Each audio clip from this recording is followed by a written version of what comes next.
This is an Uncharted North, inter-party conflict, and full-round action gaming collaboration.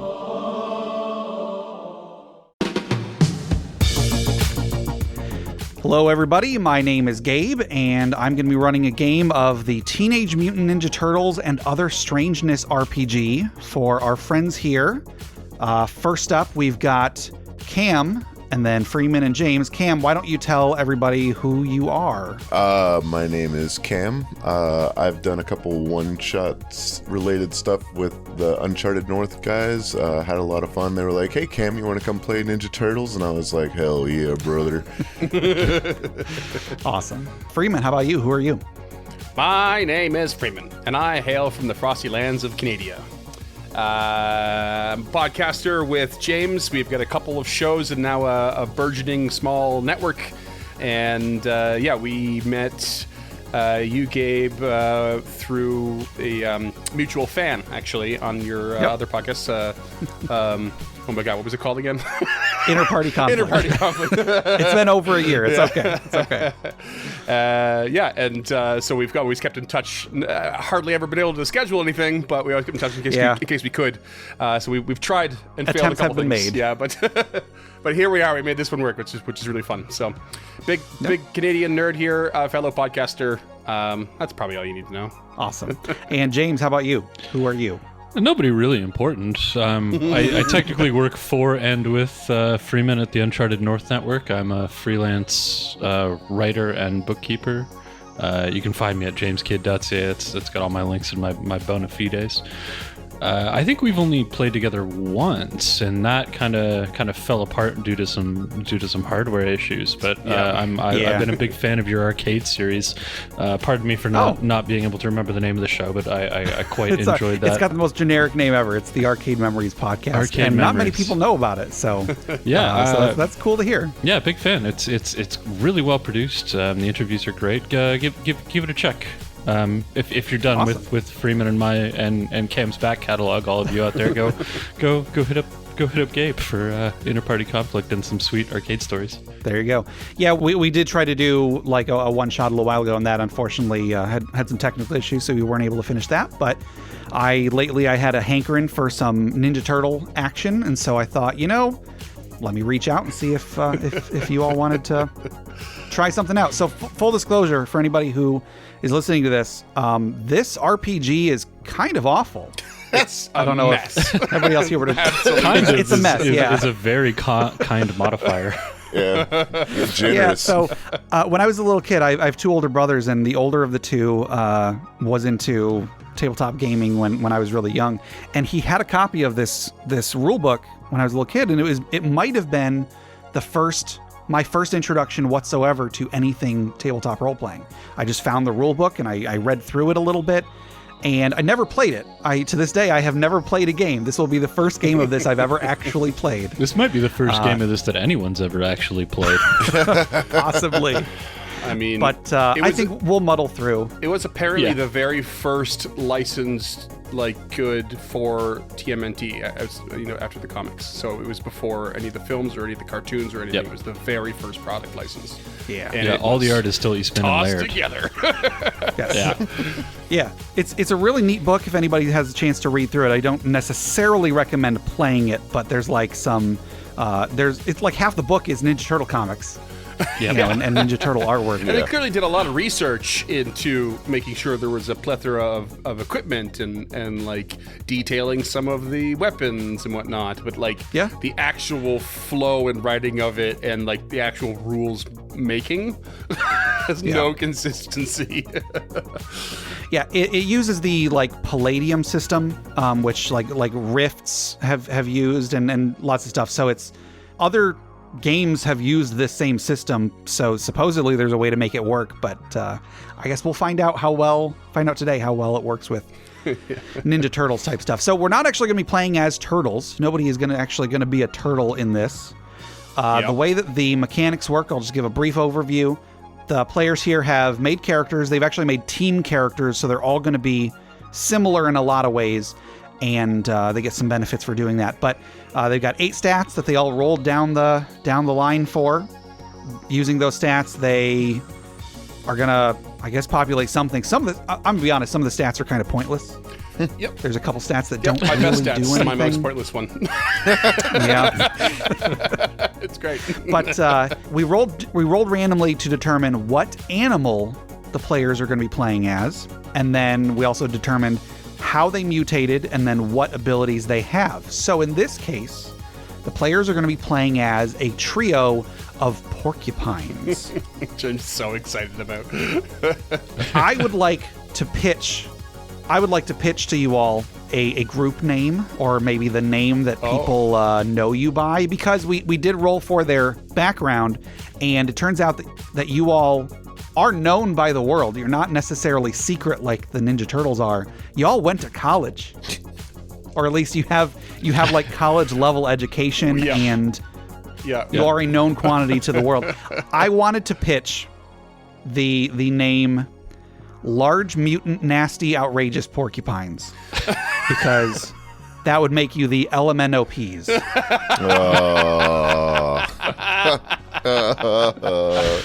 I'm here for it. Oh, God. If you got something better, feel free to pitch it you've back. already But crushed it. You've already in my crushed notes, it. that's how I've written them all down. I would like to pitch a theme song, Okay. which would be something along the lines of PORCU Pine Power, POURC Power. Definitely Right, laugh on attributed the strong second bet. There you go. We were Legally ahead of our distinct time. from. Yes. So mechanics-wise, the system's really weird. I mean, I've said that before, but I'll probably say it more as the session goes on. In combat, you roll a d20 and you add some modifier to see if you hit. You've got different attack maneuvers you can do, but then skills are all percentage-based. So everybody has a percentage for each of their many skills, and you have to roll a percentile die under your percentage. So like you might have, 44% chance to prowl. So if you're trying to sneak past someone, you roll and try to get under a 44 on a D100. It's weird. Yep. There's a lot of weird stuff to this book. The PDF is full of typos. So many. Really weird typos. Yeah, like clearly copy and paste typos. Yes. And for the listeners, this is clearly defined as the revised edition, which I have my doubts. Yes, it is. Oh, man. I have a physical copy of the non-revised edition, and it is worse. Oh, boy. I believe you. If it's not just like 7 sheets of paper held together with those things used to make arts and crafts out of that you push through and then... Oh, the little white, brads or whatever? Yeah. If it's not held together with one of those and in like the top left-ish corner, it's probably not. It's probably only slightly worse. Yeah, there you go. So mechanics-wise, that's pretty much it. The book has tons of charts of like gear and stuff you can buy, most of which I can't imagine how it would even come into play, but whatever. Let's go around the group and have everybody introduce their characters. So let's start with Cam. Cam, if you can tell me your character's name and any relevant skills or other information you might have for your character. My character's name is Quentin. I don't know if we ever came up with last names, but I don't know if we were going to play brothers, I forget. But I am kind of the brawler of the group. I didn't do the best in college. I spent most of the time partying and stuff, but I did like working out. And they wouldn't let me on the football team because my quills were a liability. But I really loved the sport and wanted to participate, so I worked out and learned plays, but I never got to actually go full Please tell me you contact took with it. Did you take wrestling? No. Damn. What? Who would I possibly train with? I would kill them. Because if you take wrestling, you could do a thing called body block or tackle, and that plays into one of our special abilities that we use for our BioE points. Oh, yeah. I only no. just found it out Sure. like 10 minutes ago. Sure. Well, maybe for next time. Yeah, for sure. When we randomly roll porcupine again. Yeah. Right. Freeman, what's your character's name and any relevant information? My character's name is Spinelli, after the Latin porcus spina, from the old Italian porcus, what was it? Porcus something or other. Porco spino, which means thorn pig. I went down the old etymology route for that one. So I'm Spinelli. I am fast and not very good at anything else. My highest stat is the speed, but the next one is physical beauty, which is just shy of a 16, which is when attributes apparently only matter. Kind of, yes. If they're below 16, they mean nothing. So I like to think, because I have these ideas for my quills, I like to think that I put a lot of time and effort into like grooming my quills to make them nice and sturdy and beautiful, but I am also constantly pulling them out when I get one that's like really nice, and I fashion my own arrows out of my quills for my training with my bow. There you go. Yeah, I was about to say hedgehogs. As porcupines, you can pull off your quills and use them as daggers, knives, or throwing knives. Yeah.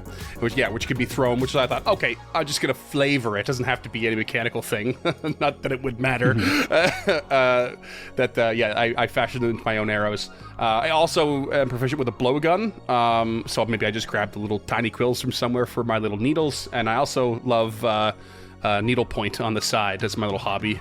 So I'm proficient in sewing a little bit, and I'm a stay back and attack at range type character this time around. There you go. James, how about you? I am playing another porcupine, as we previously established, called Quill Paxton, but he goes by goes by Pax, named after his favorite actor in his favorite movie, Aliens. He is a computer nerd, like an absolute dork. And he's always wearing his OG Jordans and like these orange and yellow camo pants and like a bucket hat that he's fashioned into like a visor because he saw Cool Herc wear it once, and he spends his free time trying to build a CD turntable, like compact discs but out of turntables and lasers, so he can scratch his CDs. So I guess I didn't make it clear. This is taking place in vague late 80s. So that would be a novelty, is the CD turntables. So. Yeah. So he's trying to build, like, he doesn't have anything that'll play CDs, but he's confident that one day he's going to be able to DJ on his CD turntables. And he thinks that's the catchiest name for them, is CD TTs. Oh God. That works, man. Yeah, and he's always got a switchblade in his Jordans and a snub-nosed revolver shoved down the front of his pants. Stay strapped to get clapped. A snub nose. There we go. Oh God. I actually had to pay extra for the snub nose.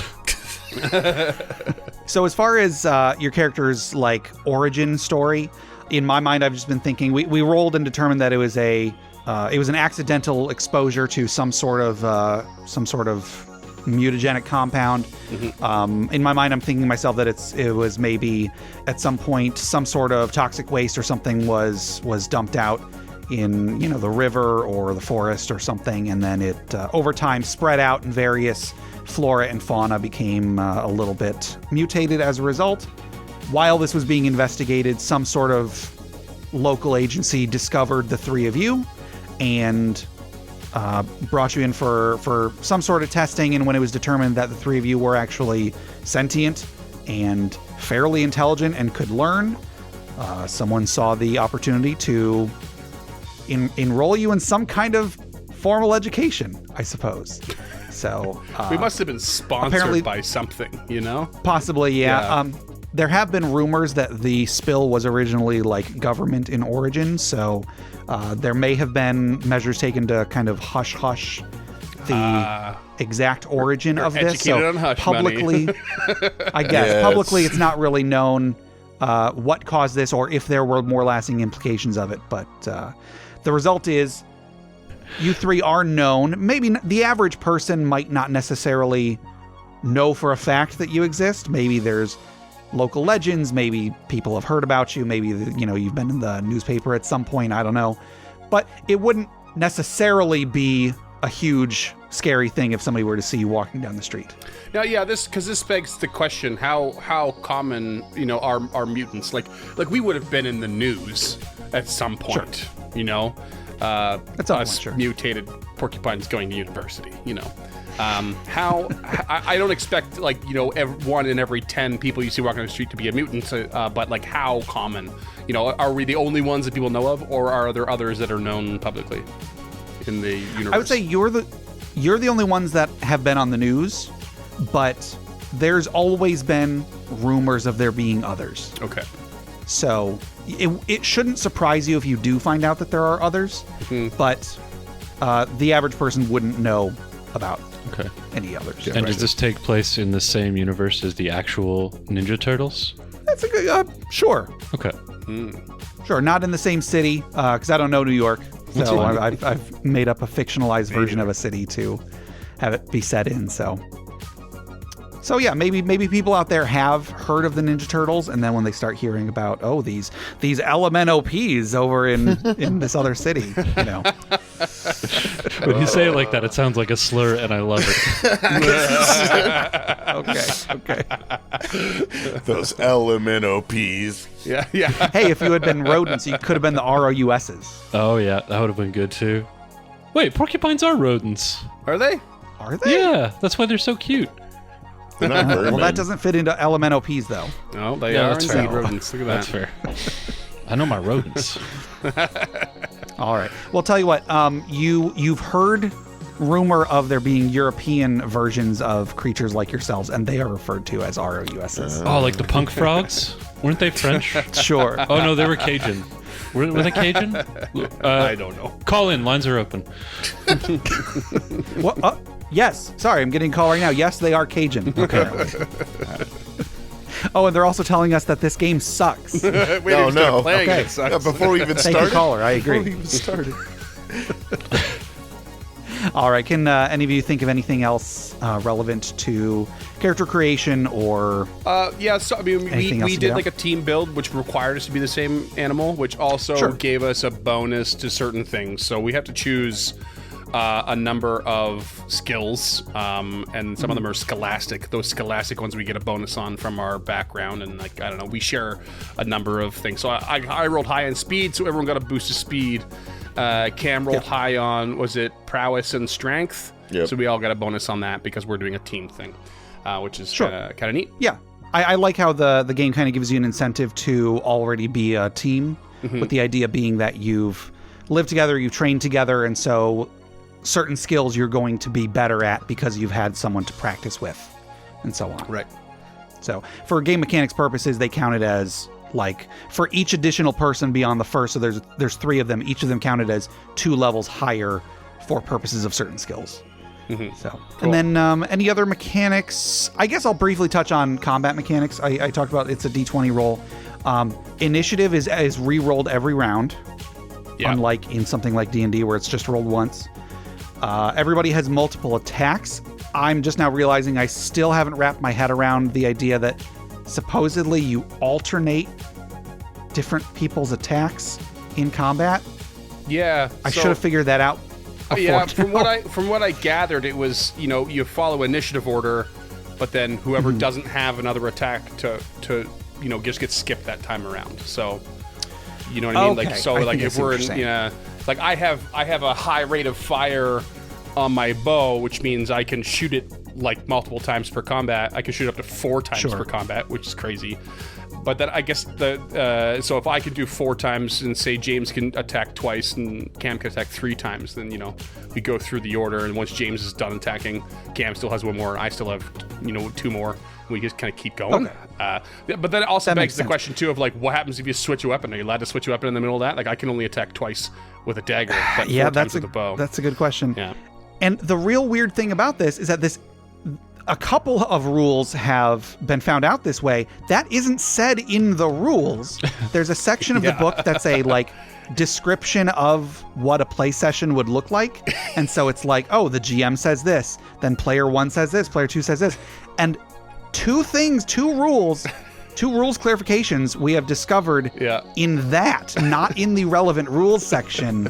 We just saw them talking about You had to read the the rules or example whatever. scenario in order to realize what it was.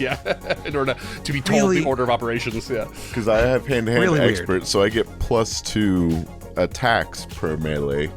Not +2 to melee attacks, I just get more attacks. Right. Oh, and everyone starts with 2 automatically, right? So you're going to have 4. 4, yeah. Provided you're in melee, right? Yeah. I guess that maybe we'll figure that as we go, because if I have my bow and someone comes at me, I'm no longer really going to be able to shoot it off, I assume.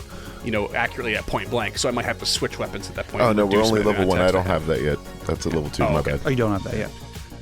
But So still, you don't count as level 3 for that? So don't we have to all have the same skill to count as 2 higher? no, that's what we were discussing off mic. Was That's one of the rules that we figured out that like- I'm not yeah. sure if it's the case or not because it was only listed in the example of play, not in the relevant rules section. I think we settled on a middle ground. Was like whatever weapons we all decide to choose, we get the team benefits for, regardless Okay. of whether or not they're the same weapon. Yeah. But then we kind of scrapped the other skill options to as a bonus as a result. Gotcha. So I guess the encouragement here is for everybody to try and avoid combat whenever possible. Yeah. Wink, wink. I don't know. I got a 38 tucked in my belt. I think I'll be fine. Sure. Is that a gun, or are you happy to see me? One thing that I did think was interesting, but of course took me quite a while to fully wrap my head around, is when you attack someone in combat, unlike in Dungeons and Dragons, for example, you've got whatever their armor class is, you have to hit their armor class to deal damage, and then when their health gets to 0, then they're unconscious or whatever.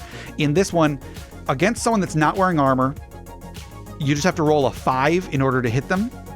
If they have natural armor, their natural armor will give them an AR, whatever their AR is, that's basically their AC. Instead of being 5, you have to hit over, in the Porcupine's case, they have to get a 10 or higher to deal damage. And then if they deal damage, you first take away damage from your SDC pool, your structural damage capacity pool, which is kind of like a stamina pool before it gets to your hit point pool. Yeah, for anyone familiar with Starfinder rules or like the variant rules for Pathfinder 2nd Edition, it's kind of like stamina. Sure. But then also, if you are wearing actual armor itself has an SDC. And so if you're wearing armor that gives you essentially an AC of 10, that is not natural armor, then if someone gets between a 5 and a 10, they still deal damage, but they just deal damage to your armor, not to you. And then when your armor gets destroyed, then just deals damage to you. It's weird. Yeah, so for example, like naturally I have 10 AR, so in order for something to hit me, it has to be above 5. If it's below 10, then it hits my SDC. If it's above 10, it hits my HP, I believe. No, sorry, hits No, me. that's what I thought it was. Yeah, sorry. Yeah, I got to see. I just today see, here's the thing. I thought it was that if you get above a 5, you hit and deal stamina damage, but if you get above their AR, you deal hit point damage. I think that makes a lot of sense because if you roll really high, you deal a more vital blow. But I found out today, at least as far as I can tell, that's not the case. Because a lot of the NPCs examples in the book don't have armor, but they still have an SDC. So again, as far as I can tell, if they're not wearing armor and they get over a 5, they deal damage. No matter what you roll, just deal damage to their stamina, essentially. And then when the stamina's gone, then you deal damage to your hit points. Yeah, okay. I hope some of that made sense to somebody. Yeah, that's here. no, I think I get it now. So I'm wearing armor, Yeah, which increases my look at AR from 10 to 12, which effectively extends that range of Mischance. Mischance range. Does it? Freeman, let me help you out here. Think about how hard it would be to punch a porcupine. Yeah. You wouldn't want to do it. every day for work. That's what I don't believe do you. for- I don't believe you. Show me your hands. Show me your hands. You don't have chef hands. You lie. I don't have hands. Oh god. Oh God! All right. Well, so we'll muddle our way through this and see how it turns out. There will probably be lots of reading from the rules and trying to figure things out, but through the magic of editing, listeners will not be subjected to that. So. Oh no. We'll see. Oh no! Oh, sorry. I'm like kind of going through trying to figure out how guns work. Spoiler: I can't figure it out. But also in the top of the combat section, they compare this to the BattleTech RPG, and Yeah. ooh no. Is BattleTech bad? Yep. Okay. BattleTech is real bad. Well, Some rough stuff. I don't want this to be super long, so if it gets to a point where it's going to be a big headache, oh, look, all the enemies just exploded. Wow. Funny how that worked. Anyway, moving on. All right. Anything else any of you want to get out before the game? The only thing I didn't do was choose secondary skills. Well, I mean, that's kind of important. Yep, because I'm supposed to pick 10 of them, apparently. Yeah. So I'm just going to quickly peruse that while we're working here. Yeah, I think I'm good. I think I'm picking it up now, and Okay. I'll obviously I'll get more as we go along. Sure. Any questions before we start? I kind of forgot to explain something about my character that you would think would be pretty formative, but it was kind of a last-minute decision, so I forgot. But I'm actually a medical doctor. What? I'm sorry, what? Oh, I like to run really fast and make little arrows out of my quills. Also, I'm a medical doctor. You son of a bitch. You cannot. Freeman, you're fired. I fucked it up, guys. Yeah, no, I'm a medical doctor. I practice archery as like a way to cool off, and that's how I got into it, like to kind of focus myself, and that's all part of the needlepoint as well. The hospital has an archery needlepoint. Like, yeah. You just lose a little kid to cancer. I gotta blow up some steam. Head down to the archery range. And it's just a montage of 80s synth music and you pulling back the bow. Increase my hand stability. None of it makes sense. Oh, Just saying. Okay. I think mine is a NASA washout, so there we go. okay. Like he really wants to go to space, but he's not actually good, smart, or strong enough to go. And his spacesuit they try to put on him would just be punctured and useless. So he's turned to gangster rap. I love it so much. This is fantastic. Good luck, listeners, and thank you. Yeah. Yes. Good luck. Thank you for listening, and enjoy the show.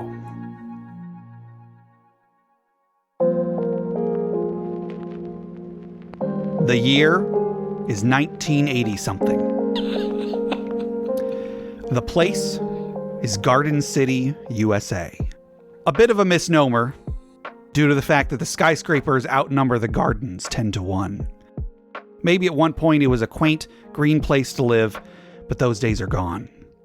People hustle and bustle to and fro, the dirty streets full of life, but nobody making eye contact.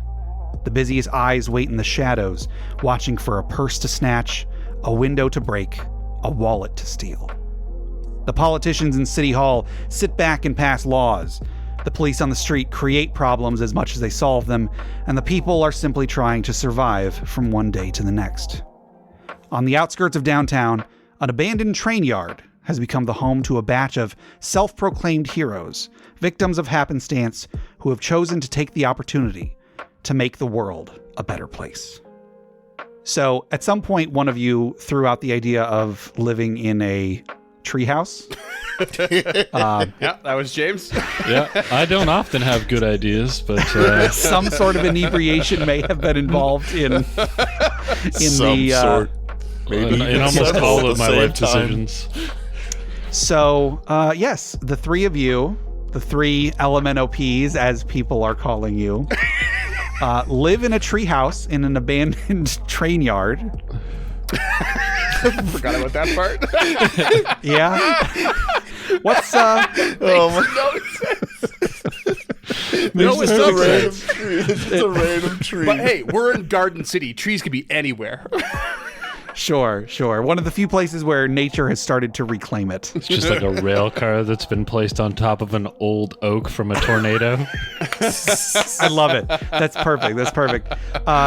Yeah, so what is a day in the life of one of the three of you like? Anyone who would like to jump in? Oh, if you peek into one of the cracked and stained windows, not purposely stained windows of this rail car, which I am now imagining is like the underground rail car from the Ninja Turtles 2, the Secret of Ooze. Perfect. That they found, and it's like one of those old school, like highfalutin, specialty cars where you dined and stuff. And so it's sitting in that tree somehow. And we'll have like a little black and white portable television going, and you'll see Spinelli sitting there in the most comfortable chair that he can find, doing needlepoint with quill that's really, really tiny. And he's watching the local sports team, the Garden City Green Thumbs.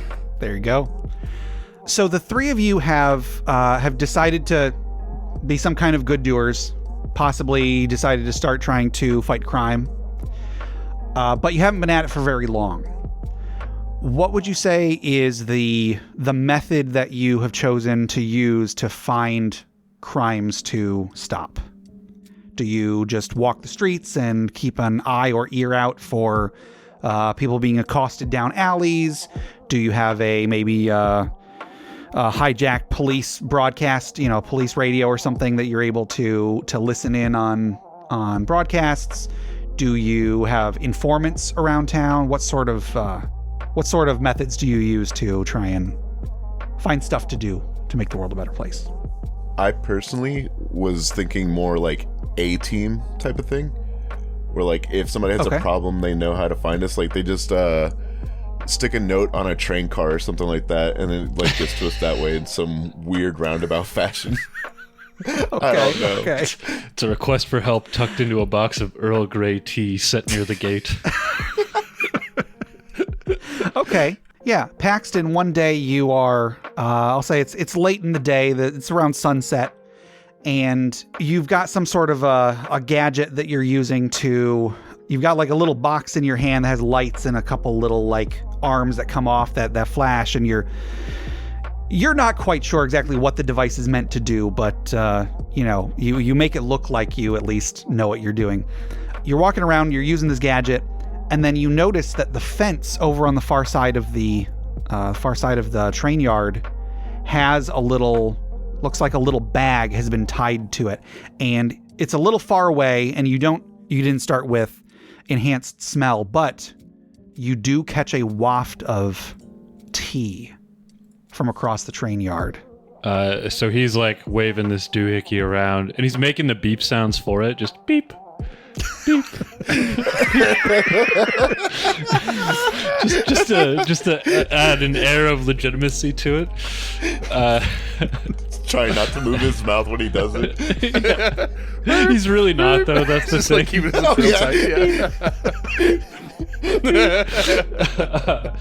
So he spies this little pouch, and he puts the detector in his mouth, drops to all fours, and takes off running.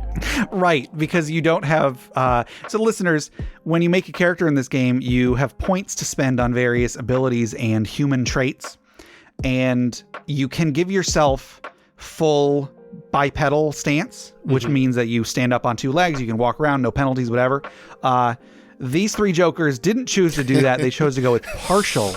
So it works for actual porcupines and bears, so I think we're going to be okay.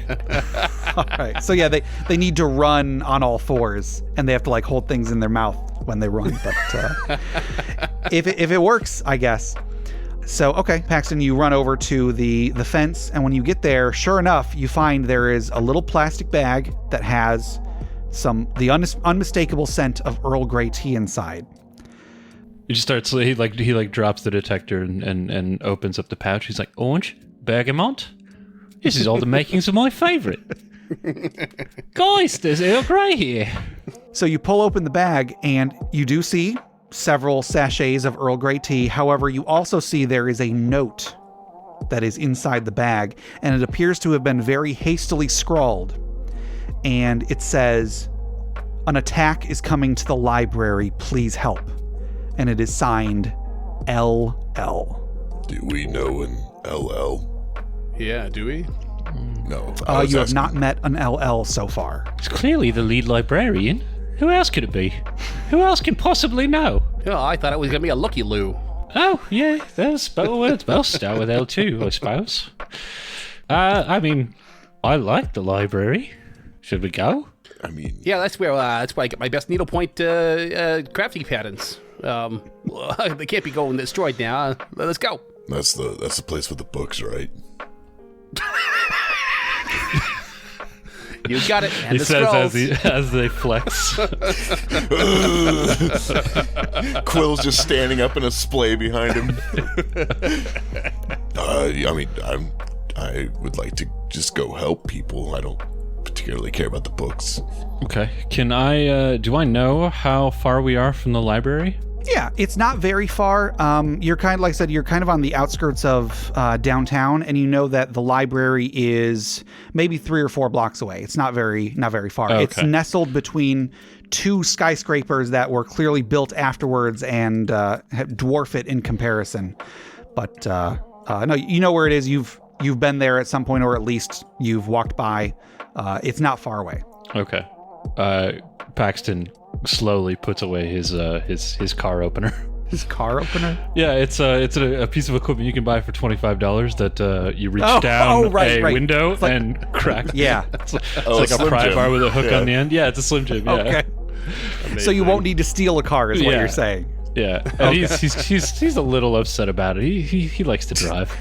Wanted to do a I mean, crime. nobody's going to stop you from driving the long way to get to the library, you know. He's dumb, but he's not that dumb. Okay. Okay, so you all are going to head to the library then? Yes. Yeah, I think we're gonna gear up first. So like Paxton's gonna put on his racing gloves, his disposable lab coat. He's got little Emilio Estevez glasses. They're just like thick bifocals without the lenses, and then flashlights taped to the sides. Oh, there you go. He's gonna get his GAT and his 35 millimeter. So you have 2 guns. No, that's 35 millimeter camera. Oh, sorry, I misunderstood. Okay, sorry. I That's a thought real I big thought a gun. 30. I don't know anything about guns. Yeah, I thought no. 35 me millimeter either. was a gun. Yeah, it might be. I guess a 9 millimeter is a gun. Yeah, 35 Yeah. millimeter Don't listen is to like me. cannon mounted on an airplane type shit. Right. So you lock up. I'm guessing. I don't know what sort of security system you would have on a train car that's up in a tree. It's a rope But, ladder that self-winds on like an old garage door there- opener. There you go. That's what you do. Paxton, you didn't make the beep beep. So the 3 of you get your stuff together and you hurry down towards the library. And so you come around the corner. Like I described, you find this small, unassuming building nestled between several skyscrapers. And when you first get there, you don't really notice anything out of the ordinary. You see that all the lights appear to be off. It's late in the day. They must have already closed up. But as you get to the building and you start, just looking around to make sure there isn't anything of note, you hear the crash of breaking glass coming from one of the other sides of the building. Uh-oh. And all our hackles raise, needles going up. Thanks to our... what was it called again? Sixth sense, yes. 6 cents. So you do get some sort of a preternatural sense that something dangerous is about to go down here.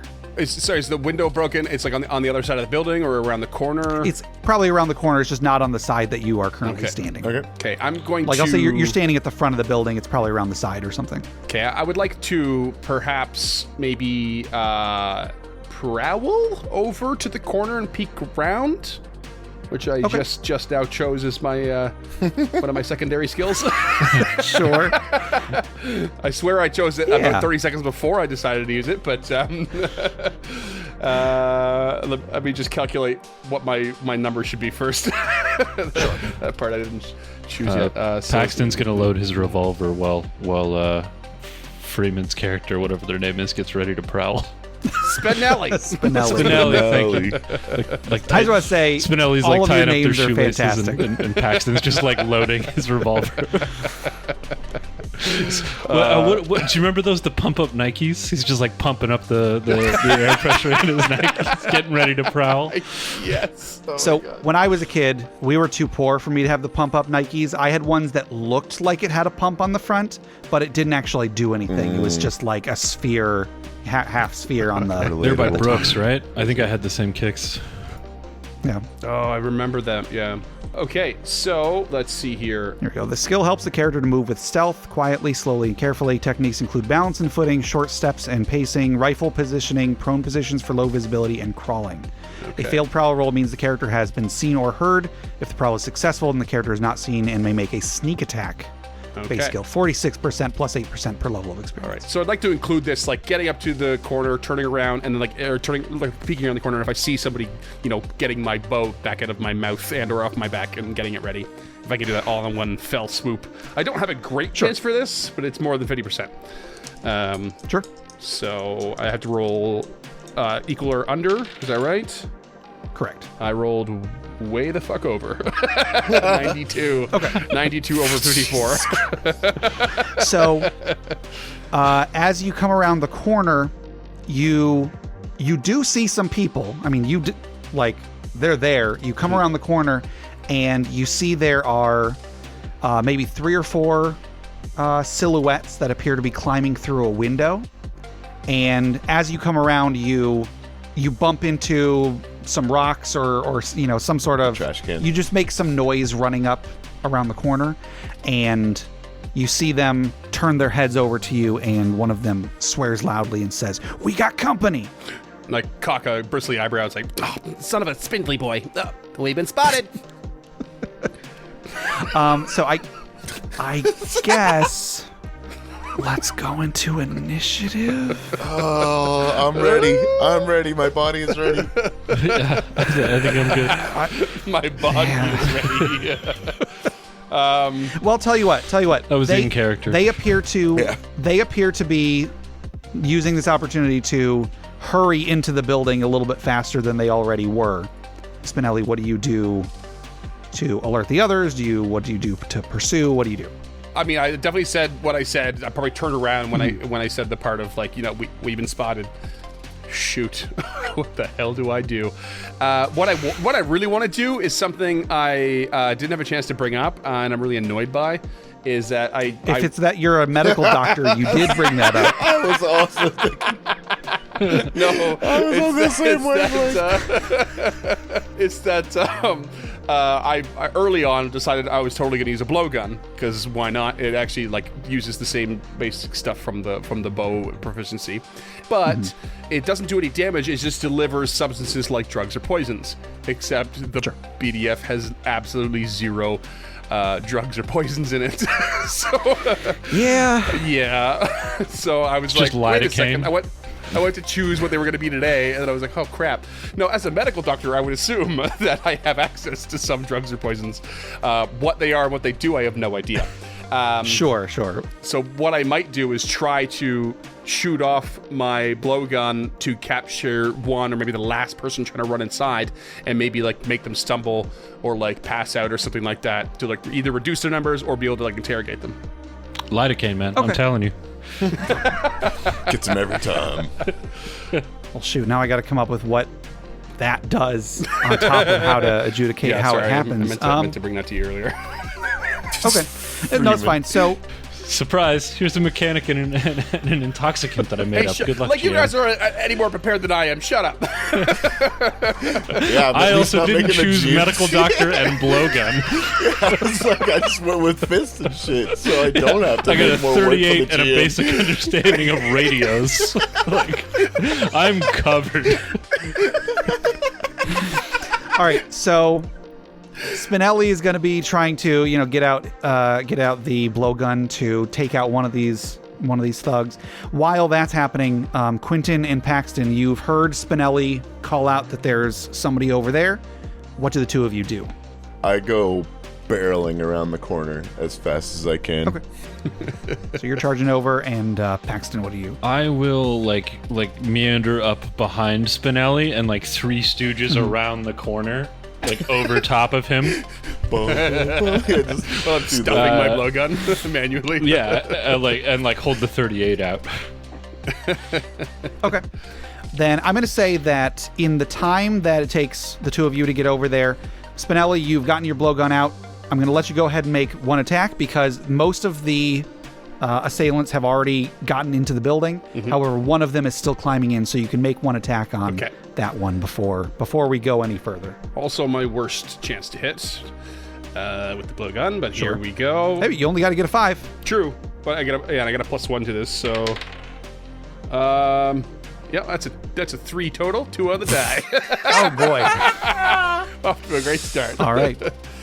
Well, so you take out your blowgun and you fire a dart with some, I don't know, digitalis on the tip of it, and it goes wide. And you have missed, so the last of the thugs manages to scramble inside the building through the window. So now what do you do? Rumpelstiltskin. I guess head in there, Quentin. Let's do this. Oh, God. Football!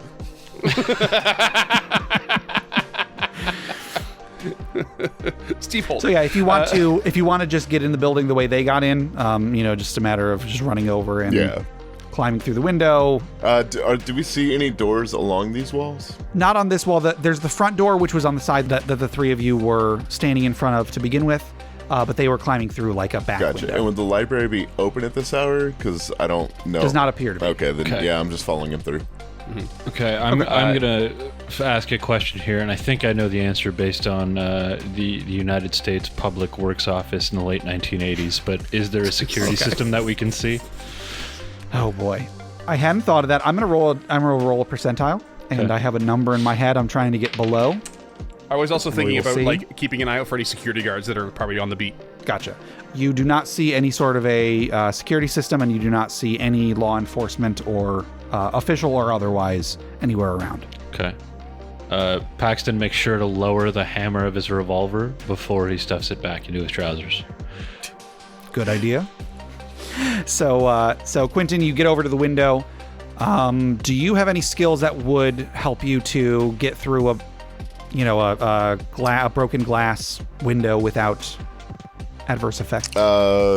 Just athletics is the only thing I can think of that would help at all with that. And climbing. Yeah. Go ahead and roll a climbing check. Okay. D100. Otherwise, you might take a little bit of damage just from scrapes getting through the glass. That is a 22. And what's your skill? Athletics is what you said, right? Yeah. So it doesn't actually add anything. It's not a skill that you roll against. Athletics gives you bonuses to other stuff. Acrobatics is kind of the same, but it gives you acrobatics at least gives you skills, where athletics just adds to your parry, dodge, your strike, your physical strength, that kind of stuff. So it's not a skill you roll. Okay. Okay. Do you have acrobatics? I do not. Gotcha. So Okay, I'll just take some damage going through. Yeah, I guess so. So if you're not trained in a skill, one thing I've seen people say was to just look at whatever your stat is and then have that be the percentage you're trying to get under. And you said you got like a 25, was it? 22. Okay, and I'm imagining you don't have any stats above a 22.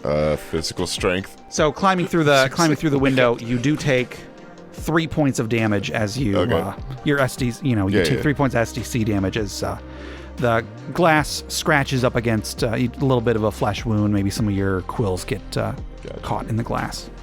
Just so you know, my physical strength is 25. Oh wow! Okay, Wild. good job. Holy crap! No wonder you're the beast. Football. So yeah, you get inside. The room that you're in is dark. Okay. There appears to be an open door that is like still swinging, like someone just ran through it, and appears to lead into a hallway. But the whole building as a whole is pretty dark. What are the chances you have lockpicking skills, Freeman? No.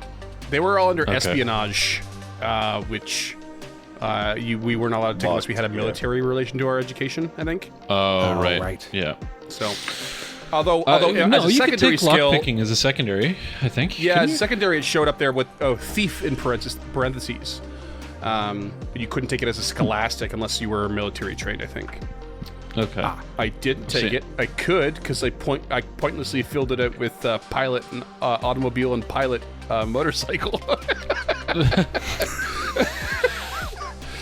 No, it's fine if you don't want to take it. I'm good either way. I just you're a medical doctor, honestly, so I assumed you'd be good with your hands. That I would, because I do the needle point and stuff too. Yeah. Sure. Okay, if I quickly retcon that there, Gabe? Yeah, go for it. Go for it. The old classic medical doctor pickpocketer lockpicker picker knocker. Well, really, what is heart surgery if not picking the lock of the heart? Gabe, get out. The old life locket. Gabe, stay. Yeah, Freeman, leave. So I think I'm going with lockpicking. Okay. Okay. All right, so Spinelli and Paxton, you see Quentin just kind of barrel through, jump through this shattered window and take some scratches along the way. The two of you are still outside, so what do you do? Hey, bud. I think we're gonna try and find a regular door to go through, as I'm a little too fragile to be taking cuts and scrapes like that. But here, you take these, and he's gonna hold up like a mag light and a walkie-talkie to Okay. Fuck, I already forgot. I already Spinelli. forgot the name of- Spinelli. Think recess. No, Spinelli, I know. Ken, what's your character's Quentin. name again? Quentin. So he's going to hand them up to Quentin so he can see around while Spinelli and Paxton theoretically go find a door that's not going to cut them to shreds, because my SDC is like 40. Okay. Is that low? I mean, mine's 32, so. Okay. Okay. I Yeah. mean, I don't know if I want to risk 3 points of damage when one shot from a revolver is 2d6 damage a round. Yeah, I mean, guns are pretty nasty, though. Yeah. Yeah, so I'll take the flashlight. Sure. So yeah, you turn on the flashlight. You appear to be in some sort of an office. There are books in the room, but this isn't like the main room of the library. This is just like I said, somebody's office. And the door appears to go into a hallway, and from there you can see like a circulation desk and more library beyond. It's probably important to quickly note that picking a lock takes 1d6 melee rounds, or like rounds of combat. So you might want to roll that. I think it's one roll per whatever you roll on that d6 to make the attempt, so to maybe determine how long it takes us. Okay. Do I need to tell you the answer, or I do don't you know. just want to start and then? I think it'll only matter if he's actually successful at it. Yeah, Sure. If I fail, then I just have to try again, but it's another 1d6 rounds to determine how long it takes me. Okay. And you're just trying to pick like just the front door that was back around the corner. I think that was the plan, wasn't it, James? Whatever the closest door is, ideally kind of out of sight, but I don't want to crawl through a window full of broken glass when we've got a Sure, literal doctor, heart surgeon. I've got a 38 under 40. Okay, so that is a success. It appears to be going well, and you know you're not done yet, but you're about halfway there, I'll say. Okay. So that's what Spinelli is doing. Paxton, are you just waiting around until Spinelli gets the door open? Yeah, he's stowed his revolver and he's pulled out his Olympus. I think Olympus was a brand back in the 80s. His 38 millimeter, and Sure. he's like making sure there's film in it, adjusting the flash. He wants to catch these crooks on camera, so there's some Ooh, evidence to okay. give to the fuzz. So it doesn't look like three weird porcupines just broke into a library. We specifically we specifically do not refer to the police as pigs because it's too closely related to porcupines. Also, hey, maybe you know an actual sentient pig. Yeah, maybe we do. Who just happens All to be right. in law enforcement. It just happens to be. He's on the Coast Guard, so it's not like clever, but Yeah. He's always sniffing out the drug dealers. yeah. Yeah. All right, so Quentin, you're in this office. You know that whoever these people are ran through the doorway. You can pursue if you want. If you want to go and try to find the door that Spinelli is probably going to try to lockpick through, it's up to you. I'm going to start to prowl because I also have prowl. Okay. And so that's a D8. Cam, get your shit together. I wasn't going to say anything, but You know, 18. I mean, so yes, if you want to give yourself a handicap, I get it. If you roll so hard that you don't need two of the numbers. And sorry, Cam, you said that was a 18. success. Yeah, success. Okay. So you sneak over to the door, you poke your head out, and you see there are 4 individuals. It is kind of dark in here, and I'm assuming you're not betraying your stealth by shining the light. I at them. have turned it off with the little mag light button, just like, doop, and just like, Sure. So you peek your head out, and you see actually that a couple of them have flashlights out, and one of them is kind of looking back in your direction, but doesn't appear to have noticed you. And you see the others. One of them is trying to pick a lock inside the building, like there's a door inside the building that one of them is trying to get through.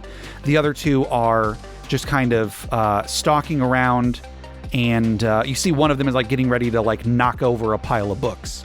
But the 4 of them, it's like I said, it's dark. You see they're all wearing, looks like maybe they're wearing like jackets or something. You can't quite see their faces, but you're pretty sure most, if not all of them, are carrying an implement of some kind. can I see towards the front of the library at all, or is like for spatial awareness, how big is this library? Oh boy. I don't even. Let's say big. Okay. So like, is it like a public library where it's like, maybe like 5,000 square feet, or is it like a big ass library and significantly bigger than that? Gotcha. Let's say it's the first one. Let's Okay. say about 5,000 square I'm just feet. trying to get an idea of, like, if I came in through the back, and I know my brothers went around to the front, like, how far away You are they probably from... see us through the window. Yeah, that's Yeah, because it's fairly open, apart from the small office that you're in. Yeah, you can see that there's like a glass door at the front that Okay. that you can see the two of them standing outside. Yeah, so I look and see my brothers, like, just, like, fiddling at the lock, and I see them with their implements, and... God, I want to just run in here anyways. I have no idea how long the lockpick is going to be. I see them trying to lockpick, correct? Correct. And how many people do I see? You see 4. 4? Okay, I will wait. I'm going to wait until it looks like, one of them goes like, yeah, and like gets the door open, and then I'd like to step back in if possible. Okay. I guess I actually should roll for them. Okay. Very soon after you notice them and you're watching them, you do hear the one that's working on the door. You hear some sort of a call out of victory, and he manages to push open the door that he was working on. Okay. And then the one that was about to push over the pile of books, or the bookcase, uses that as the opportunity to just go ahead and so you hear a crash as the bookcase gets knocked over. Okay. And is there a door in between me and them? Like, I'm trying to basically figure out if there's a way I can, like, close the door behind me as I go out there, so that they have to at least slow down to go out the same way they came, maybe. Oh, sure. Yeah. Okay. So you're standing in a doorway that they just opened the door and ran through. Okay. So yeah, you can sneak out and then just quietly close the door behind you. Okay. So Paxton, you actually notice while Spinelli's working on the lock, it's a glass door. It's dark inside, but you realize that you can see Quentin inside has just crept into the hallway that you're looking into, and has closed the door behind him. Okay. All right. I will convey that information. So after a few more seconds, Spinelli, you managed to get the door unlocked. It was actually pretty easy. You got it unlocked. You can now open the door if you wish. Ah, yeah. Okay. Are you ready? Are you ready there, Pax? I forgot my character voice. It was kind of British, which is kind of weird because mine's not. Oh, I'm ready. And we grew up together. Yeah, I was going for like an octave higher than Rise Dreyfus. Do you want to take the lead there, Snapgun, or the old bow and arrow? What do you think? Camera and bow first, I think. And yeah, we might as well prowl through. All right. Suddenly I was Australian. All I love doing a voice, but I always get tripped up by someone else's. That's why I never do like cowboy voices around you or Scott, because it will just immediately all descend. Immediately. So we're gonna prowl in again. Sure. Yeah, go ahead and prowl, two of you. Let's see here. Oh, I brutalized it again. Big old 87. Yeah, I got 90 over I'm just 46. tripping over my so own quills. I'm tripping over him. He's tripping over everything. So Quentin, you've closed the door behind you silently. You are ever so quietly creeping forward to get into a better vantage point on these four individuals, and then you hear like a loud like thunk as your two brothers kind of push their way through the door, and then the door like bumps up against something, and then they kind of stumble inside a little bit, and you see that the four other people in the building have taken notice, and they look towards the three of you, and they raise the weapons that they are each carrying, and we're gonna go into initiative. Oh, we're doing it. Okay, we're doing We delayed it as long as we could. As they like knock the things over and make a bunch of noise, my brothers, I'm just gonna look at them. You guys okay? Like real loud, like just completely give away where I am. It's like, why did we even bother? All right. Why did we even bother? Everybody roll initiative. I'll Is that keep a track of it over D20 here for roll now. in here? Yeah, what is It's a initiative? D20 roll, and then Flat D20. certain skills add to it, but otherwise Oh, it's is just a D20. Eh. All It's a natural right. 2. I got a 10, no modifiers. 11. Top of the round, the guy that was working on the door, that got the door open, he appears to react first and he does so by he picks up he's got some sort of like maybe a jug or something next to him. He picks that up and then runs into the room that he just opened up. After that, Spinelli is next. Paxton is after Spinelli. Okay, here we go. What do we do? So I know you can sort of call out a non-lethal attack, right? But is that... I think so. Is that limited to like hand-to-hand stuff, or can I shoot my bow non-lethal? Is the question I'm getting at. I don't think you can. Because like I would aim for like can I pin them to the wall with their shirt kind of thing. So yeah, as like a non-lethal approach. But yeah, I'm just gonna fire. I've got lots of shots here, so I'm just like prowling, bow raised. Sure. I'll just say if that's what you want to do, like if you think that an attack might kill them, just specify that beforehand. Okay, and, sure. You know, I will rely I'll on your descriptions as we go. Okay, so I'm gonna shoot fanciful quill from me compound bow. Oh, it's not looking good. That's gonna be a 12 to hit. Yeah, I mean that's a hit. Okay. Does not appear. I mean, it's hard to see, but it does not look like they're wearing noticeable armor. Okay. And that's going to be 4 damage. All right. After Spinelli is Paxton. Paxton is going to, like, stand up straight, drop the camera, draw the revolver, and use his first action to aim. And sorry, I didn't give any sort of a description. Freeman was just talking about my descriptions, and I didn't even give one. So you raise your bow and you fire it, and it. Sorry, which one were you aiming at? Actually, how many were there? There are 4. One of them just dove into a different room. Door, yeah.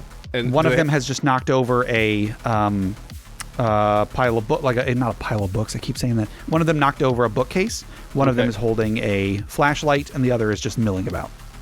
Okay, I'll go for the one who knocked over the bookcase, assuming that they're kind of like, did they purposely knock it over? Like they just like pulled it down, or okay, yeah. I'm gonna go. He like put his hands on it and then just ripped it down. Yeah, so not cool, bro. It's a library. You gotta be quiet in here, and so I just launched an arrow off at that one. Sure, you did 4 damage. Yeah, okay. So yeah, you fire your bow and it hits him. It's kind of a glancing blow, like it's not like center mass or anything, but it hits him, and then you hear him go, "Oh, dude!" And then Paxton, your turn. Sorry for the interruption. Yeah, Paxton is going to straighten himself up, let go of the camera so it falls and it's hanging by the neck strap, draw his gat, and use his first attack to aim. Okay. I got a hot chocolate for my nothing kitty. Bang, bang. And now, can you... Is aiming separate than the attack? I thought it was... Yeah, aiming counts as one attack action, and it gives me a +3 to strike. Okay, I think I misunderstood that when I read it. Okay, so you're aiming... which one are you aiming at? The one closest to him. Okay, so then I guess in that case it would be the one that was shining the light in your... that sounds about right. Direction. Yeah, so with shooting, there are only 3 real actions you can take, and one of them is aim, so I'm going with that. Okay, so that was Paxton. Next up is the one that's just kind of milling about. He looks over, and he sees that one of his companions has just been hit with an arrow, and he's like, "Whoa, dude!" And then he pulls out a flashlight as well, and he shines it in the group's direction, and in doing so, you all can see that he has a knife in hand, but is not approaching you. Now, the one that already had a flashlight out, he draws something at first, because it's dark, kind of looks like a whip, but from where he's standing, he whips it over at Quentin and tries to attack him with it. And you hear the telltale sign of a chain as he is swinging this chain. Swings it widely. It hits the door, actually, that you were just closing behind you, Quentin. Swings this rusty chain, smacks against the door, probably left some sort of a dent in the door, but missed you pretty badly. So that's him. Next up is Quentin. Not cool, bro. Flea flicker on 3, and I'm gonna pull a quill and throw it at him. Nice. And that is a 4. That is gonna miss. Yep. Damn it. Sorry. If I have physical prowess over 16, I get a +1. Would that have made it a 5? Yeah, 5 would have hit. Okay. Yeah, D4 damage. A 1. At the knife. All right. Or the guy that tried to hit me with the chain. All right, so Hey. with the chain. Points on the board. Exactly, yeah. All right. And the person that dove into the other room after unlocking the door, you hear all of you hear some kind of scrounging around in there, but you cannot see what they are doing. I gave each of these people names. I should have just called them whatever their weapon was instead of, and their names Give are us a kind physical of descriptor. similar. The anyway. blonde one, the ginger one, the brunette. Well, I mean, if there were light in here, I could give you better descriptions Okay, of each of them, but I have not done so. So the one that got an arrow from Spinelli. Spinelli, sorry, is not too happy, and he's actually going to run up and swing a baseball bat at the closest person, which is Quentin. Rude. Whoa, dude! Why is that? So he got a 15 total, which I believe is over your SDC. So he runs up, swings at you, and you take 5 SDC damage from a big old baseball bat. And as he gets close, you see this gentleman is wearing a mask. Like he's just kind of got like a ski mask, except the ski mask has a big yellow, looks kind of like a circle with like a wedge cut out of it, or it's over on one side. So like a circle with a wedge cut out on one side, directly in front of you. Also, he's wearing a leather jacket, and under the leather jacket, he's got a shirt with a Metallica logo on it. Nice. Can I try to parry? Is that a thing I can do? Oh, shoot. Yes, you can. Okay, or dodge. I have a pretty good parry. So. So much to this, yeah. Do you have hand-to-hand basic? I have hand-to-hand expert. Okay, so that means you can do it without sacrificing a melee attack on your next melee attack. Sweet. Yeah, so go ahead and part make your own I remember. attack and try to beat his attack. 7 plus 3. Nope, 10. Won't do it. Okay. So you failed to parry, so his attack gets through and deals Yep. 5 damage to you. Okay. Damage take. I'm sorry, I keep forgetting that that's an option. Yeah. All right, so that was everybody who has taken their first attack. Back around to the start, Spinelli. Do we re-roll initiative or no? It's still the same round because everybody has multiple Right. attacks. Yeah, it's almost kind of, now that I'm thinking about it, it's kind of neat because there is a system where if you choose to dodge or parry, depending on what your skills are built, you might have to sacrifice another attack. So the more you have to sacrifice. Yeah. And then it's also a combination of like normal initiative because you have to maintain initiative for a while before all the attacks are expended. But after a certain amount of time, you reset. To like gain your bearings. Sure. Like I'm kind of wrapping my head around it anyway and justifying it. But yeah, I mean, right away after this first melee goes down, I'm just gonna be like, "What are you doing in here? Explain yourselves. We're here to defend the peaceful property of the library."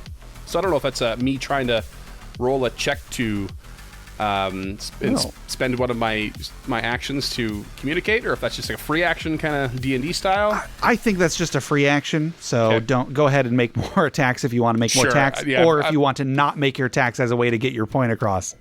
It's up to you. Yeah, I mean, like I'm drawn and like now like confronting them. Like we've just done our first attacks kind of thing. Like I'm now drawn and Pax has the gun aimed and just a dagger was just thrown, an arrow was gone off. I'm hoping that they're getting the picture. Like, hey, answer me, explain yourselves. Okay, and so that was Spinelli. Paxton, you're next. I'll have them react on their turn. Okay, sure. When they're able. So how do I know how many attacks I have? I've never quite been able to figure that out. I just messaged you about it. Everyone has 2 for sure. Okay. Minimum. Yeah. But player characters have 2 at least. Characters, yeah. If you one of your weapon proficiencies may or may not have given you extra, especially since we use proficiencies as our method for the team skill is to we treat our proficiency of those as 2 levels higher. So for example, at level 3 and 5, I get an extra attack with the bow, which gives me a total of 4 on top of my 2. Okay, so We're level 1, but I treat it as 5. Right. Okay. So my 2 attacks plus the aim would be 3 rounds of this initiative, and then we'd start again at the top of initiative order. Basically, yeah. We would re-roll initiative at that point. Yeah. Okay. Cool. That's what I'm trying to figure out. Okay. So he's gonna fire off. He's gonna squeeze off around at the one he was aiming at with the flashlight at Quentin. Yeah, and the one you're attacking is the one that had whipped the chain over. Yeah. So that is a 7 on the die plus 5. Oh boy, yeah, that's a hit. Yeah. So the aim gives me a +4. With the revolver. And then I have +1 to my strike from weapons proficiency. Mm-hmm. And that is 7 points of damage as this 38. 7 points of damage. Oh boy. Yeah. Okay. Yeah, guns don't fuck around.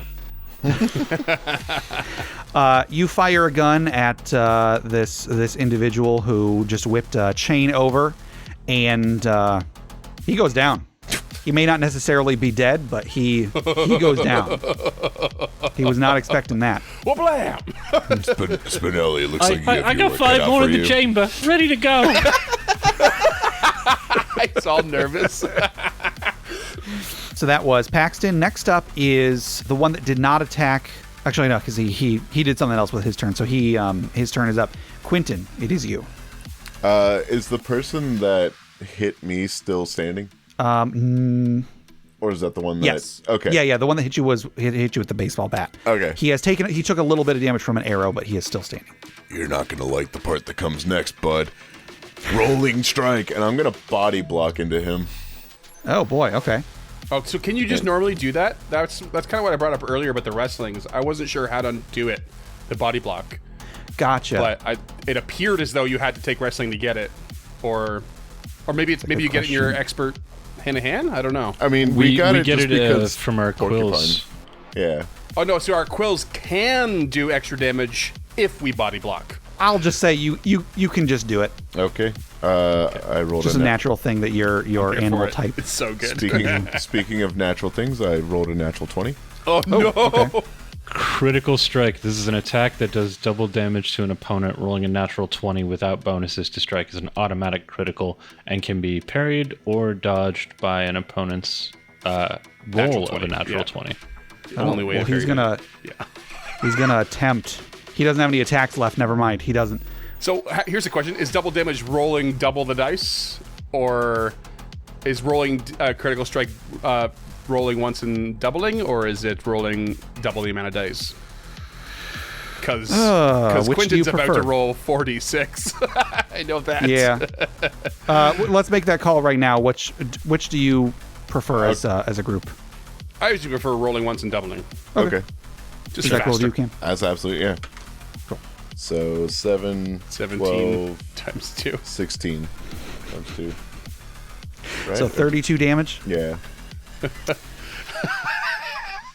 Did you just I mean, like did this character just get like skewered to the back of? Well, so here's the thing. So just like so this is the one with the baseball bat that you're attacking. Yeah. So he's still alive, Oh, thank God. but he was the toughest one in the group, and you just slam your body into him. You leave. He falls to the ground. He's still alive. You can still hear him like whimpering in pain, but you slam your body into him. You leave tons of quills stuck into the front half of his body, and he falls to the ground. He drops his baseball bat and is just kind of like quivering in place on the ground. okay. Honestly, that sounds so awful. Like, just the imagery of that, just like, God, no. Like, He just had the worst acupuncture of his life. Yeah. Quentin will be calm, friend. And just like fucking wander over to the next person. Like, let's go. The old top rope dark. Iron Maiden routine. No. So he's next in initiative. He doesn't have any attacks left, but he Lets out a whimper. he lets out a whimper, and what does he do? He yells out to the others. He's like, "Abort! Abort!" And then just passes out.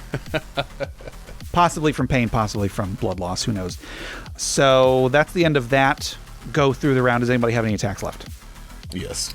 Yes. Yeah, if I two wasted left. my last one on that other diplomacy, whatchamacallit, that no one seemed to respond to, I have 2 left. Oh shoot! Yeah, nobody did respond to that. Okay, Spinelli, your turn. I'm still. It's hard for me to wrap my head around this, fine, like it's fine. people going multiple times in the Yeah. same turn thing. Yeah, it's weird. It's like a mini initiative and then a redo. Yeah. Um, In a system that already re-rolls your initiative every round. yeah. Okay. So baseball bat guy is down, and so is bookcase guy. Baseball bat guy was bookcase guy. Oh. Chain guy has gone down as well. Chain guy went down, and so there is a guy with a flashlight and a knife, and then another person that has dove into a room that they unlocked and has not come back out. Okay. I will fire off at flashlight knife guy. Okay. We'll call him Flash Knife. And oh, that's oh god, I don't roll regular dice. Well, that's a sweet 6 to hit. I mean, it's a hit. It's a 5. Yep. That's gonna Except be in certain cases. 4 more damage. 4 damage. All right. That was Spinelli. Next up is Paxton. The one I shot is going to take another 7 points of damage because it's 2d6 per round. Now, okay. Wait, what? Reading that in the book, I wasn't sure if that meant per round of combat or per, like, I think it's the bullet wound, yeah. because, like, Oh, Oh my okay. God. round. A bullet wound. Oh, I never even thought of that. Right. Also, this wouldn't count as a round, so I'm just realizing that now because the round Sure, ends when the attacks end. Right. Yeah. Or is it What we per call round, they call like a melee round of round ammunition? specifically. In, Right. in Yeah, the I thought it was book. round of ammunition. Okay. Yeah, that's cool. It says it later on, which is why I don't understand. But you can be the judge of that. Yeah. Sure. I don't care. 2d6 feels like enough damage, but also he is bleeding out, so there's that. Yeah. I also read aim wrong because you can aim and shoot in one round. It just counts as one Yeah, that's strike. right. Yeah, Okay. Oh. Yep. yeah, It's as opposed to, like, burst firing. yeah. Burst, or I can't burst with a revolver, but yeah. Yeah, I think you're right. I think it is 2d6 per shot. Okay. Okay, so he is going to. I thought D&D was bad with, like, level and level and level Right, and level. yeah. Oh yeah. Oh, it drives me crazy. Yeah. Yeah. I'm a firm believer that spell level should be called spell tier Sure. or Sure. something like it. Yeah. Ability. So he's going to turn his revolver towards the one who's in the door and just, hey, stop right there! I shot your friend. I'll shoot you too. And Quentin's just sitting there with blood dripping off his clothes, like doing the Brock metal Samson eye twitch. porcupine Yeah. you've ever seen. Yeah.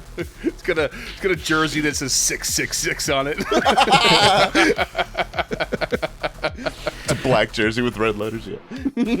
Mr. Flash Knife he can't take an action because he's already, he's kind of already taken his turn, but he drops his flashlight and knife and just kind of holds his hands up. And Quentin, it is your turn. is he the one in the room? Like that's who Paxton's pointing his gun at. Yeah, so the flash knife is the one who is in the room with you. There's someone that dove into a separate room. That's you the can't one see. Paxton's pointing his gun at. Is the one in the room that he can't see. Oh, okay, so okay. So they're you're pointing at the at the person you can't see. Yeah, so I can shoot through the wall pretty easily. Oh wow. There are game mechanics for it.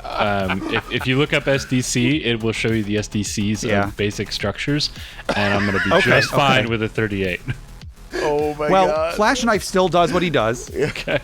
The other person, his turn hasn't come around yet, so he doesn't. He can't react to it just yet. Yeah, Quentin's gonna just walk in there like, now that his quills have been soaked in blood, just,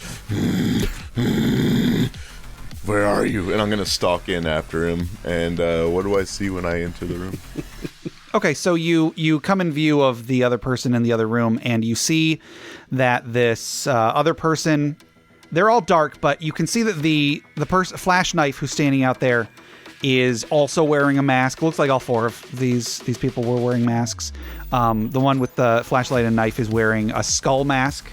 And then when you sort of peek around the corner into this other room, you see a person in kind of just a flat black mask is holding a jug of gasoline and has been dumping it around the room. And upon seeing you and hearing some sort of a challenge after a gunshot in the other room, has sort of paused in his activity. Oh, don't he And dare. he just kind don't of is he standing dare. there frozen. So that is my move action. Is that my turn in this initiative? I'm sorry, I'm still trying to wrap my head around. No, I think you can move in and still attack. Yeah, I think, yeah. If You have a wanna make an maximum attack, amount you can move per round, effectively, I think. So you can Okay. just spend that how you like, I believe. I think so, as long as... That's your speed, I believe, right? That's why it's so Yeah. low, like 7. Like think my, so. my speed is 7. My Right. speed is through the roof. How is your speed, Freeman? Specifically. Because I rolled like... I rolled I don't like a think you roll for 16, speed. and then... You do? Yeah, you do. Oh, do you? Yeah, I, Oh, I I rolled a definitely didn't. 16, which is how we all got a +2, but then I got a whole bunch of other shit added to it as I Yeah, was if you have going. athletics and shit, you can go faster. Yeah, my speed is yeah. a 3, And, so I'm gonna assume I didn't roll that, and I just pulled that from somewhere. So, what it says about speed is specifically this is the character's maximum running speed. The speed times 20 is the number of yards the character can run in 1 minute. In a minute. Christ So you fucking divide that. Christ. So you divide that by 4 essentially to figure out your round speed. Stupid. Yeah, I guess so. It's a mess. So you can run So, 5 like- times your speed in a round. So I Okay. can effectively in 1 minute I can run 1,320 feet. Okay. So when he stops dumping the Which is- yeah. gasoline, I'm walking up to him, and I'm guessing he's actually taller than I am because we're not that big, and like we weigh Probably, like yeah. 70 pounds. So like when I quilled that guy, I like kind of just jumped up, jacked his porcupine, and like stabbed him in the chest. I'm going to go up and like reach up and see if I can just take the gas can from him. And I'm willing to let Okay. that be. If I need to make a do I have grapple? You get grapple from wrestling. Yeah. If you have grapple, yeah, use that. But he didn't take wrestling. Oh, you didn't take wrestling. Did not. Damn you, TMNT Quentin. and other I did strangeness. Take wrestling. It's really good apparently. It is really good. Yeah, I'm just gonna say, yeah, you get over and you're able to just. He doesn't even resist. You walk over and you just grab the gas can from him. The room already smells very much soaked in gasoline, Oh god. It's Don't gonna go you south. fucking do it. I can feel it. but he does not appear to be. He's still kind of frozen in place. Okay. I'll. Yeah, that's my move into action. So that's it for me. Okay. So that was Quentin. Does anybody have any attacks left? Yeah, still got one more. Yeah, I'm counting mine blown on my diplomacy. Would you like to make an attack? What I want to do is get into view of this character, and it's a flashlight and knife guy that seems to have given up. And Quentin has grabbed the gas can, but I want to make sure they don't have some flammable something that they can utilize. So I want to get into the eye line or line of sight and see if I can spot that. Okay. How I would spot it, I don't know if I have to roll for that. Yeah, I mean, because there isn't really like a perception skill in this. Could I ready my last attack to stop them from doing it if they draw a lighter or some such? Sure. Let's go with that. Okay. And Paxton, what were you doing? Just waving around his pistol menacingly, like he doesn't know how to use it. Okay. If it looks like you don't know how to use it, I wouldn't call it Think Tim menacingly. Roth in the diner scene of Pulp Fiction. If we can't, I'm actually going to say we can kind of drop out of rounds for a second because these guys aren't going to be fighting back against you. However, Flash Knife is going to try to bolt at the first opportunity where it looks like the gun isn't directly pointed at him. Does anybody have anything they wanted to roll or anything to catch him before he does that, or just let him go? There are already 2 people lying on the ground. I'm gonna be too trained on the other guy, so I'm not gonna stop him. I don't have any attacks left. Okay. Flash Knife guy with the skull mask just kind of books it, leaves his buddies behind. Saw that you all came through the front door, so he just kind of runs through the front door, crashes into it, takes off running. and is gone. So the remaining individual in this other room, and you see that the other room is another office. This one appears to be more well appointed than the office that Quentin kind of climbed through at the beginning. And without the gasoline, this person's just kind of standing there with his hands up, but he's kind of like, his eyes are, through his mask, you can see his eyes are like darting to and fro, possibly like he's weighing his options. Spinelli slowly walks in the room and gives a nice, clean, safe pat on the back to Quentin, like only a fellow mutant porcupine can, and says, "You're doing really good in keeping control of your blood rages there, big guy. Keep it up."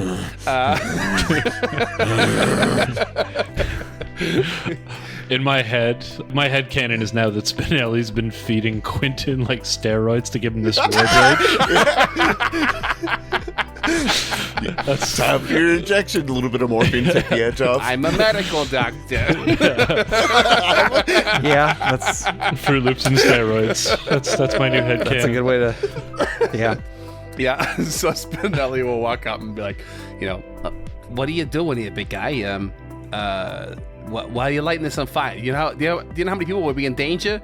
I mean, all the information, you're going to destroy it, or this whole library, and then you can burn down the whole block. This would be a big blaze. What are you doing? Let me check and see. There's something in this game about like there's something that gives you either a bonus to like intimidate or charm or something, and I want to figure out what are the actual mechanics for either of those. I mean, I don't know what the skill? mechanics are of those are, but I know physical beauty can give you a bonus to them. But I'm, again, like I said earlier, I'm just below the threshold of making it significant at all. Yeah, so normally you'd roll a flat d20, and if you have a bonus, you would add that bonus to it. Okay. Same with all the other ones like dodge, melee, and like invoke trust or intimidation. Okay. Is mental affinity. Charm or impress is physical beauty. So he could charm. Okay.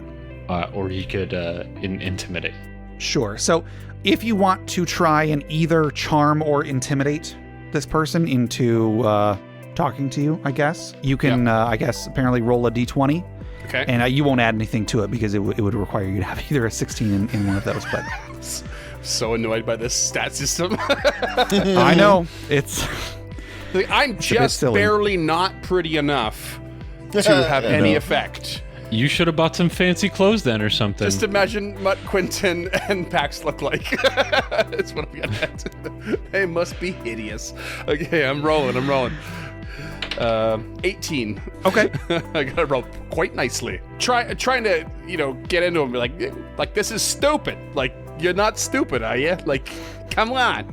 You just kind of good cop this individual. Basically. So you try to speak some sense into whoever this person is, and you can see, again, his eyes are sort of like darting back and forth, but he starts to he sort of like begins to relax a little bit and like slowly puts his hands down, and he says, well, dude, I mean, we were told to come here and just light this desk on fire, just burn some of the stuff in here. We were told we would come after hours, no one would get hurt, Told by who? Who's telling you to do something so stupid? Oh, I don't know if I can tell you that. I mean, I'll get in trouble if I do. I mean, you're already in trouble, buddy.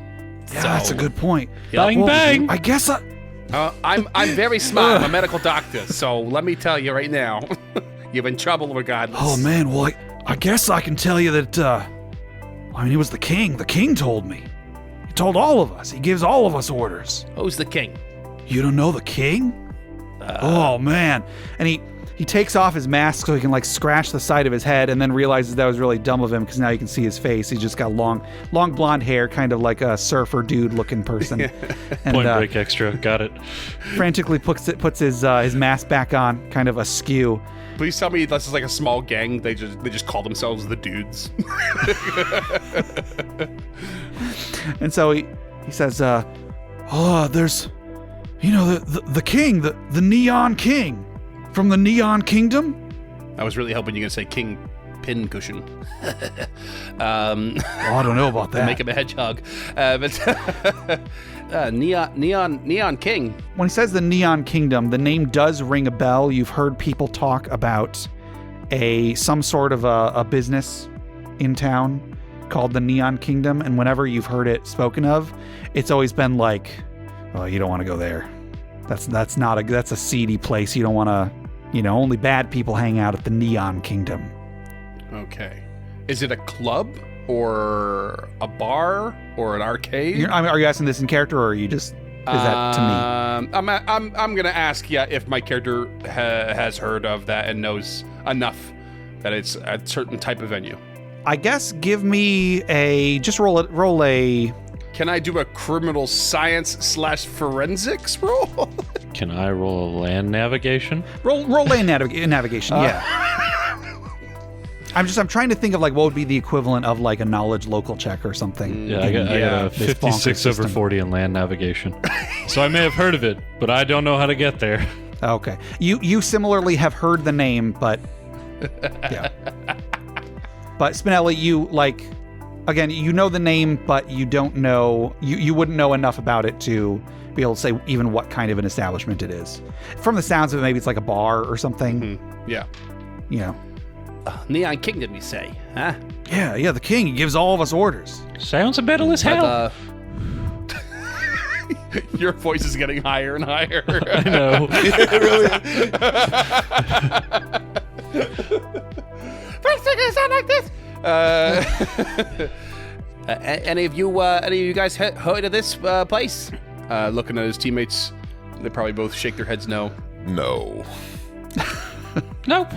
Oh, all right, dude. Why don't you give me a little more, huh? Maybe hey, look, we're resourceful. Maybe we're looking for work. We stopped you here, and you're in trouble. Twice over, but maybe. Oh, I don't want to be in trouble. Yeah, but maybe. I thought this would be easy. Maybe if you hook us up with this Neon King, we can get you out of trouble because we're really good. Well, better than you anyway. We can be like, hey, look how good we are, and this guy actually managed to get us in here for a job and that sort of thing. Wow.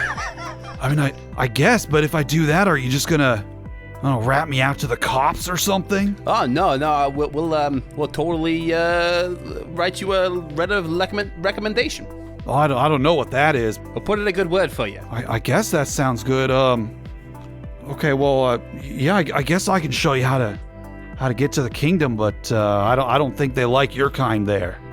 What do you mean by that? Quentin Bristles. Bristle. Bristle gang now. You saying they got something wrong with the LMNOPs? Well, I don't know much about letters, but you're a little, you look a little young, maybe? Young? What, is this an old Yeah. folks home? Well, no, but look, kids aren't, kids are kind of allowed, but, sometimes. Look, if you got money, you can be there, but you don't look like you have money. Oh, we got money. Oh, okay. We keep them in our pouches because we're marsupials. Lying. Did you kill my buddies out there? They don't look too good. You know what? I'll go take a look at them. Big guy, you keep He's an a eye on this medical little doctor. guy. I'm a medical doctor, so I'm gonna go check him out. He's got a piece of paper and everything. You go out and Paxton's photographing the body. Photographing the crime scene. I can do first aid quickly enough. If it's something bad enough that requires a medical doctor, I could also roll in that. And I get a +10 for diagnosing the issue if it's really bad. But I have a baseline for treatment, which is quite high, to be honest. Just make a whatever medical check. Does first aid You work for can. you, or do you want? Sure, first aid works. Okay. You don't. From the looks of it, neither of them are dead, but they're both losing blood. Yeah. I do my best on the first one, but he does not respond to treatment because I rolled a 98. Oh, God. Oh boy, and For the first one, do you mean the one that was shot or the one that was impaled by 1,000 tiny? Whichever one's closer. I'll just go in order. Okay. So your call. So the one that was impaled a whole bunch of times, you went to first, and he's the one with the baseball bat. He's not. He's a goner. He's a goner. The other one is losing blood, but it didn't look like he got shot in a vital organ. It might have just been like shock or something. Okay. Knocked him out. On him, I roll a 13 and patch him up. Okay. Okay, yeah, you patch him up. He's still unconscious, but is not dying. I'm afraid your big friend here. Well, he got in a fight with a pointy wrecking ball, so not much we could do. Oh with him. no, Blaze! I thought his name was Dude, Blaze was like the toughest one in the group. Well, when Blaze plays, you don't fight fire with fire. They say Blaze was going to take over for the king if the king ever bought it. I stuck it to the man. Oh man, look, please don't hurt me. I'll take you to the king. I'll do whatever you need. But hey, your other friend here, whatever his name is, he's gonna be okay. He's gonna be okay. And Flash Knife, he ran like a big chicken. I wouldn't gang up with him again because he's a big chicken. Oh, you mean Slash? Yeah, no, Slash was always a fraidy cat. But oh man, Tower. Yeah, no, Tower. He's looks like he's doing all right. He tends to pass out if you shoot him in the chest. That just happens sometimes, Well, don't worry about him. It's as a medical doctor, that's a pretty common side effect, I can tell you. So it seems like he is amenable to whatever. He would rather cooperate with you than be shot in the chest or be stabbed by a 1,000 tiny needles. Death by 1,000 cuts. Yep. He's like, yeah, sorry, I dumped a bunch of gasoline in there. It's nothing personal, I think they just wanted something to be burned. Hey, it's okay. What we'll do is we'll contact the fire department anonymously. So don't worry your pretty little head about it, and then we will... I don't know what that means, but that sounds good to me. Yeah, we'll just let them know that there was a bit of vandalism, and they got to go sort it out. Oh, yeah, that sounds good. And your name was Blaze, right? Oh, no, that's Blaze right there, and he points at the guy that got... that you impaled with your back. Oh, gotcha. Yeah. Oh, no, I'm Nitro. Everybody calls me Nitro. You should not give out your name. I mean... think that's his real my name. name It's his real is Nitro. We'll call you Nick. How about that? Yeah, that works. I'm Nick Nitro. Pleased to meet you.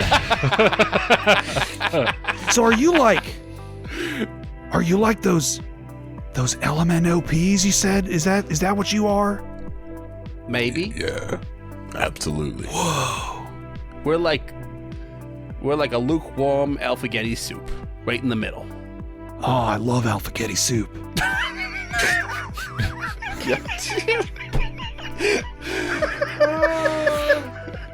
I fucking love Nitro. I purposely New said team something member. that makes New no team member. sense. Nitro's our Just to see Casey what Jones. Nick Nitro would say. Sure, this is a Casey Jones. Sure. Oh my god. All right, Nitro. Nay, Nick. Why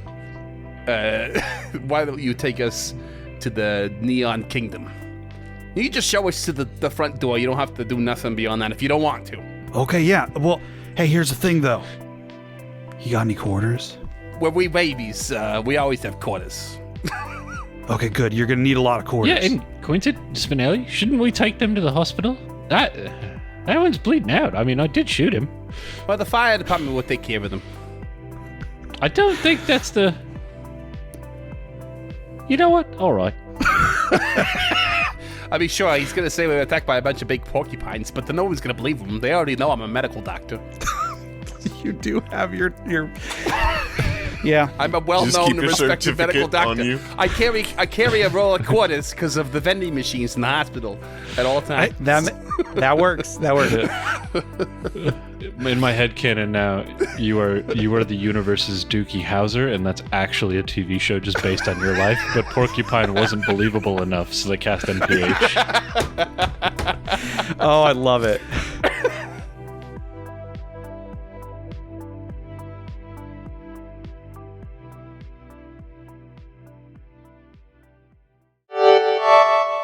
This has been a collaboration between Uncharted North, Interparty Conflict, and Full Round Action Gaming. For more information, check the show notes at unchartednorth.ca.